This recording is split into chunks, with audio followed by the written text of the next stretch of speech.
कालिया भैया,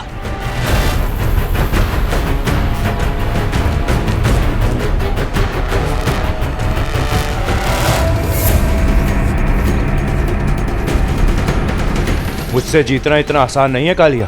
किंतु जीतने की चेष्टा करना तो गलत नहीं है ना भैया। शाबाश मेरे पुत्रों, शाबाश। कालिया, इस संसार में कुछ भी असंभव नहीं है। तक्षक, स्मरण रखना, सम्मान विजेता का होता है, पराजित का नहीं।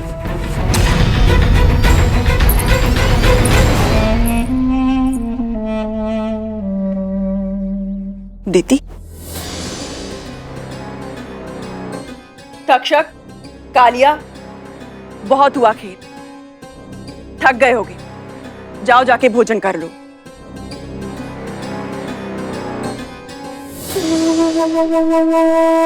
इतने वर्षों बाद आज यहाँ कैसे आना हुआ? जिसके पुत्र स्वर्ग का राजपाट संभालते हो, उसके पास उत्तरदायित्व भी अधिक होता है। व्यर्थ करने के लिए समय नहीं मिलता कद्र। तुम्हें कैसे पता होगा कद्र? तुम तो अपने पुत्र का आपस का युद्ध देखने में ही व्यस्त हो। आजकल तुम्हारे पुत्र किसके साथ युद्ध कर रहे हैं? क्या देवताओं को पराजित करने के बाद अत्यधिक आत्मविश्वास में आ गए? सावधान रहना चाहिए, न जाने कब कौन कहां से रणभेरी बजा दे। ये ऐसा क्यों कह रही है? कहीं ऐसा तो नहीं कि इसी ने गरुड़ को भेजा हो मेरे पुत्रों के साथ युद्ध करने के लिए?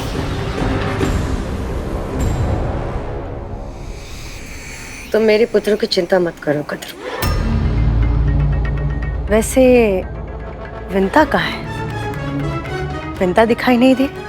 और उसका वो पुत्र जिसने इतने वर्ष लगा दिए संसार में आने में, जिसे वाल्खील्य जैसे महान ऋषि ने आकाश का इंद्र बनने का वरदान दिया था, वो पुत्र, मैं उससे मिलना चाहती हूँ। कहाँ है वो? यहां नहीं है। तो फिर कहाँ है? मैं नहीं जानती, उसकी माँ को भी नहीं पता कि वो कहाँ है। पर मुझे पता है कि वो कहाँ है।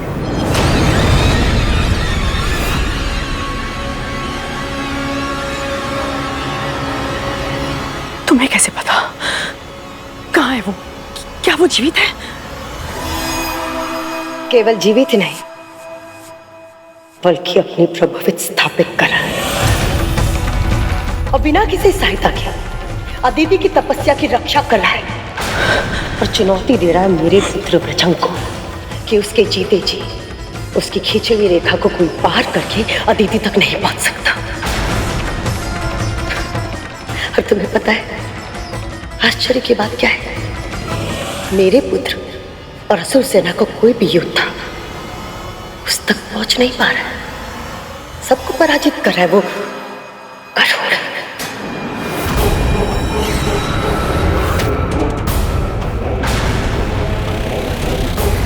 क्या लगता था तुम्हें कद्र? तुम विंता को नियंत्रित कर सकती हो, तो उसके पुत्र को भी नियंत्रित कर पाओगी। बहुत शक्तिशाली है वो, बहुत शक्तिशाली है। इतना शक्तिशाली है कि मेरे पुत्र तो क्या, स्वयं पाताल भैरवी भी उसका कुछ नहीं बिगाड़ पा रहे।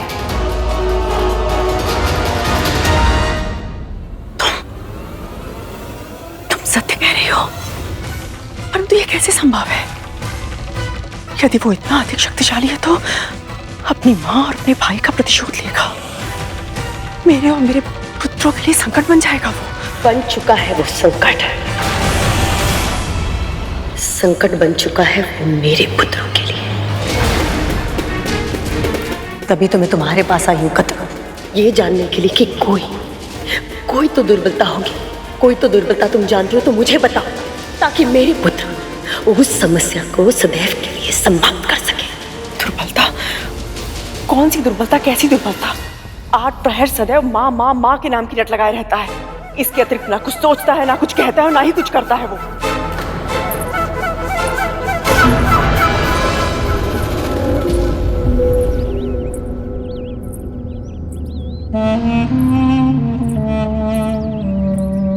समझ गई। जिस माँ की भक्ति वो दिन रात करता रहता है, वो माँ ही उसे हमारे मार्ग से हटाएगी।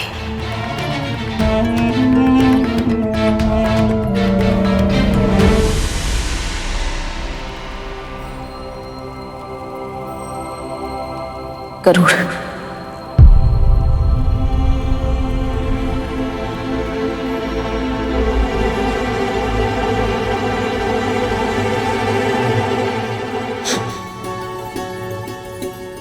मैंने इतना स्मरण किया है आपको माँ कि जिस स्वर को सुनने के लिए मेरे कान व्याकुल थे, अब हृदय भी उस स्वर को पुकारने लगा है।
मुझे क्षमा कर दीजिए माँ, मैंने आपको बिना बताए घर छोड़कर इतनी लंबी यात्रा तय कर ली। माँ, मैंने आपको बहुत कष्ट दिया है ना, मुझे क्षमा कर दीजिए। किंतु माँ, एक क्षण भी ऐसा नहीं बीता जहाँ मुझे आपकी पीड़ा अनुभव ना हुई हो। जब जब आप मुझे चिंतित होकर पुकारती थी ना माँ, आपका स्वर मेरा कलेजा, मेरा हृदय चीर देता था माँ।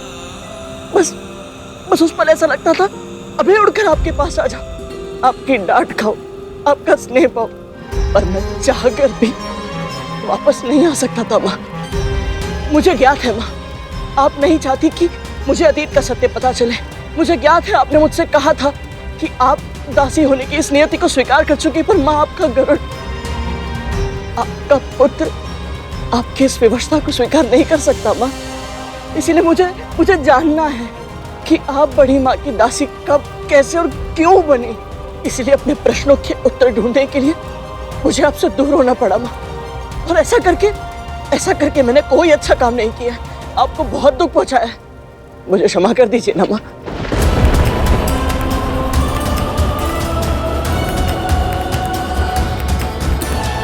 माँ, मैं जानता हूँ आप मुझसे बहुत क्रोधित हैं।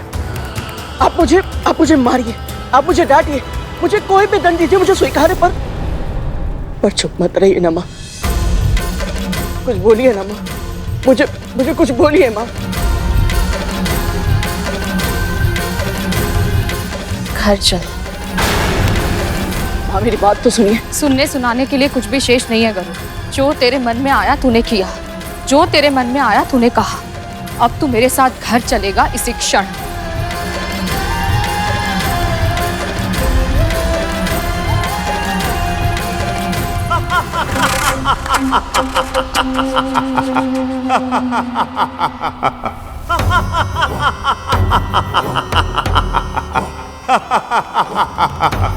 जिस माँ का नाम ले लेकर इस गरुड़ ने हम सबको संकट में डाल दिया था,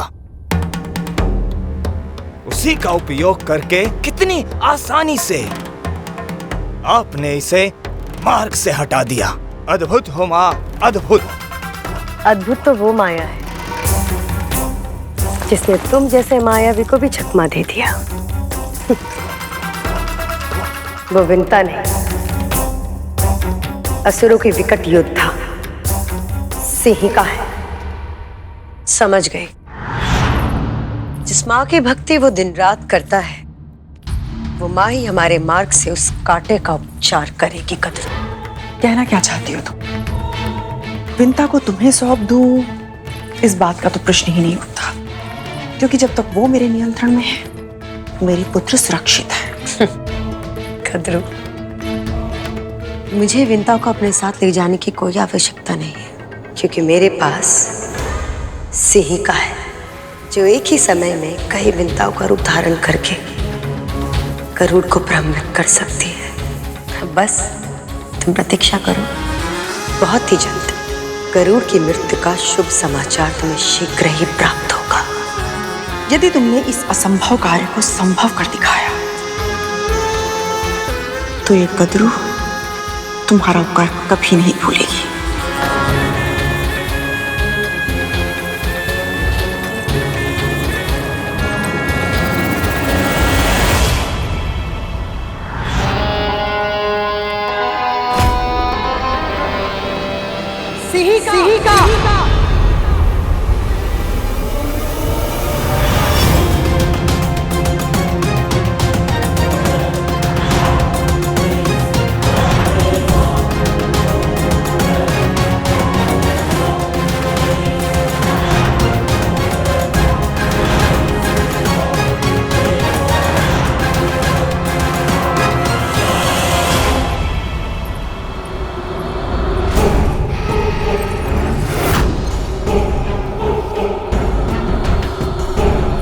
माँ ने मुझसे कुछ पूछा क्यों नहीं कि मैं इतने समय से कहाँ था, मैं यहाँ क्यों आया हूँ और अदिति माँ को कैसे पहचानता हूँ मैं।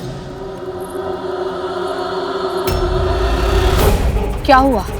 चल। मैं यहाँ से नहीं जा सकता माँ। मैंने आपकी सौगंध ली है कि इन असुरों को अदिति माँ की तपस्या भंग करने नहीं दूंगा मैं। तूने मेरी सौगंध ली है ना, मैं तुझे इस सौगंध के बंधन से मुक्त करती हूँ। अब चल। ये जानकर भी कि मैं असुरों से अदिति माँ की तपस्या की रक्षा कर रहा हूँ, माँ ने मुझे कुछ कहा क्यों नहीं? अब क्या हुआ? माँ, मेरी अनुपस्थिति में ये असुर अदिति माँ को प्रताड़ित करेंगे, उनकी तपस्या भंग करेंगे। ऐसे में आप मुझे यहाँ से चलने के लिए क्यों कह रही हैं? क्योंकि ये विवाद देवों और असुरों के मध्य है, हमें इसमें उलझने की कोई आवश्यकता नहीं है।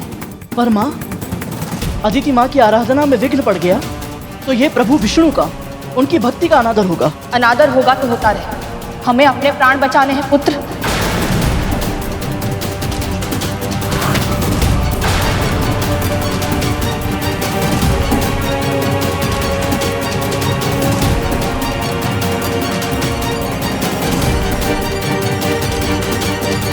मेरे कहने का अर्थ ये है कि मुझे सबसे अधिक परवाह तेरी है। परायों के लिए तुझे अपने प्राण संकट में डालने की मूर्खता करते हुए नहीं देख सकती मैं।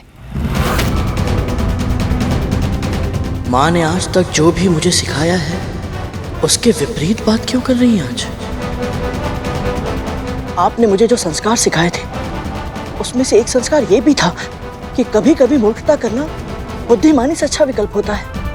कैसी मूर्ख है ये विंता, अपने पुत्र को व्यवहारिक ज्ञान के विपरीत उल्टी शिक्षा दी है इसने। क्या हुआ माँ? आप कभी किसी परिस्थिति में व्याकुल नहीं होती,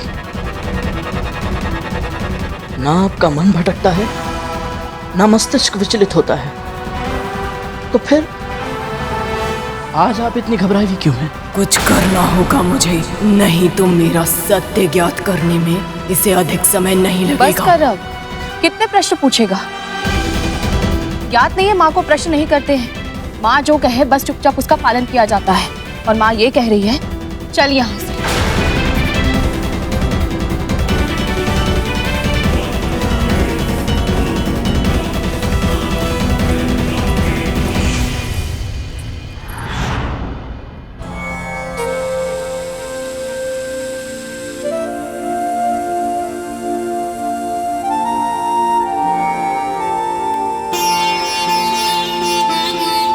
जिज्ञासा ज्ञान प्राप्त करने की पहली सीढ़ी होती है गरुड़। चाहे जो भी प्रश्न मन में आए उन्हें पूछने से कभी हिचकिचाना मत।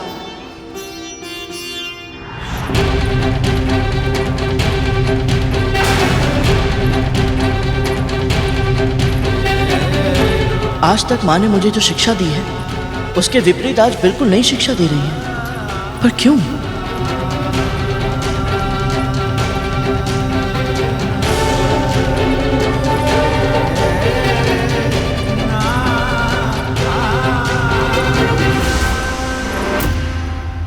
छाले पड़े हैं क्या? बार बार क्यों रुक रहा है तू? माँ, बहुत तीव्र भूख लगी है, घर जाने में बहुत देर हो जाएगी, कुछ खा के चले? तुझे समझ क्यों नहीं आ रहा? हम यहाँ नहीं रुक सकते हैं, जो खाना है घर चल के खा।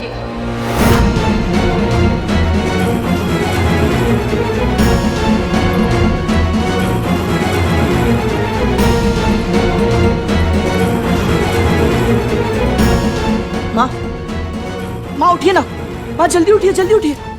क्या हुआ? माँ बहुत जोर से भूख लगी है, कुछ बनाइए ना। अभी बनाती हूँ। ऐसा स्वादिष्ट भोजन खिलाऊंगी, देखते ही देखते सारा चट कर जाएगा तू।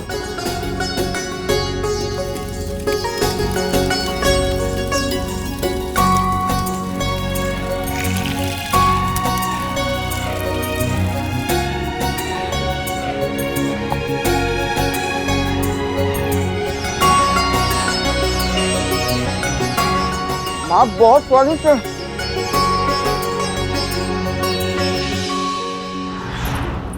माँ,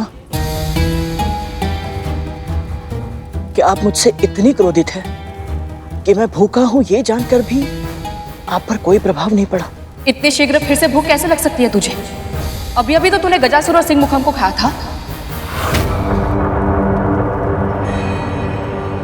आपको कैसे पता चला ये? आप तो अभी अभी यहाँ आई है माँ, ये बात आपको कैसे पता चली?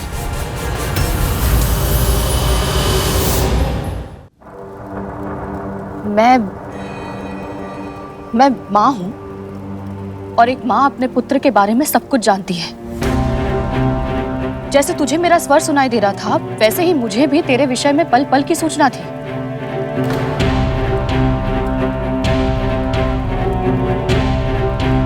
तो माँ, क्या आप ये सब जानती हैं कि मैंने 7 लोगों की यात्रा की, वैकुंठ पहुंचा, अरुण भैया से मिला, शेषनाग भैया से मिला, ये सब? हाँ, सब ज्ञात है मुझे, पर इससे क्या अंतर पड़ता है? आवश्यक ये है कि हम शीघ्र ही यहाँ से चले जाएं। अब विलंब मत कर, तो चल यहाँ से।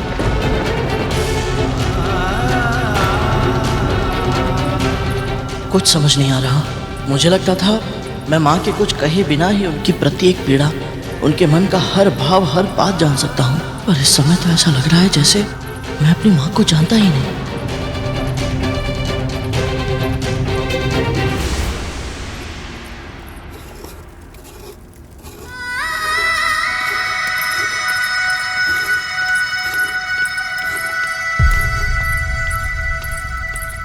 आज मैं बहुत प्रसन्न हूँ, बहुत बहुत प्रसन्न। कोई विशेष कारण है महारानी? बस इतना समझ ले कि एक बहुत बड़ी चिंता थी जो आज समाप्त होने वाली है। दिन रात वो चिंता व्यग्र कर रही थी मुझे, किंतु अब मैं सुख की नींद सोऊंगी। आपको गरुड़ की कोई सूचना मिली है? कैसा है मेरा पुत्र, कहाँ है वो?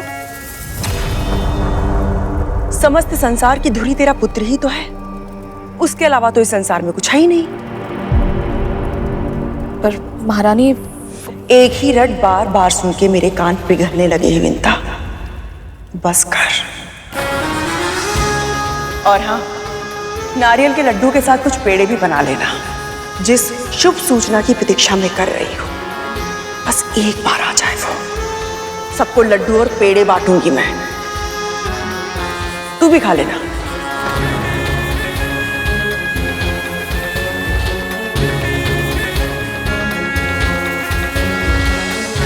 जब गरुड़ की मृत्यु की प्रसन्नता में उसकी माँ के हाथ के बने लड्डू खाऊंगी तो कितना आनंद आएगा।